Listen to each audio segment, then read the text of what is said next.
Bonjour, donc aujourd'hui nous continuons les critères de texture pour la détermination des roches.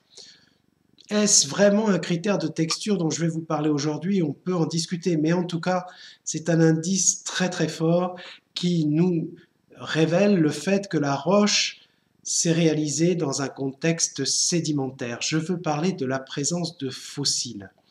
L'eau, qui est un vecteur d'altération, de transport et puis de sédimentation, est aussi un milieu de vie.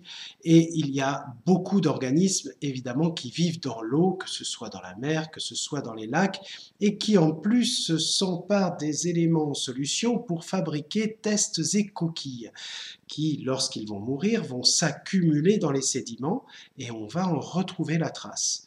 Donc, clairement, lorsque l'on trouve cet indice de présence de fossiles à l'intérieur d'une roche, ça nous indique que c'est une roche sédimentaire. Alors, je vous en ai déjà présenté, en voici une, là, avec des petits moules externes et internes de gastéropodes.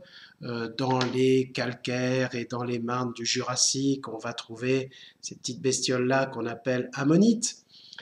Mais on ne va pas trouver que des animaux marins ou des animaux lacustres. On peut trouver aussi dans les roches sédimentaires des traces de végétaux, comme ici, je ne sais pas si vous voyez là, voilà, ou des traces même d'animaux terrestres avec les os. Alors soit parce que ces éléments-là ont été emportés, détruits et se sont insérés dans les roches sédimentaires, soit parce que ça s'est formé effectivement en place, toujours avec quand même ce processus qui fait intervenir l'eau. Voilà, donc ça c'est un critère extrêmement simple. S'il y a la présence de fossiles, nous sommes dans un contexte sédimentaire parce que le métamorphisme va détruire, modifier les textures et donc les traces fossiles disparaîtront. Alors évidemment, là c'est toujours une affaire de frontières entre pression et température. On va avoir déjà des roches qui commencent à se transformer, qui ont encore quelques traces de fossiles, mais enfin vraiment, on est à la limite des deux systèmes.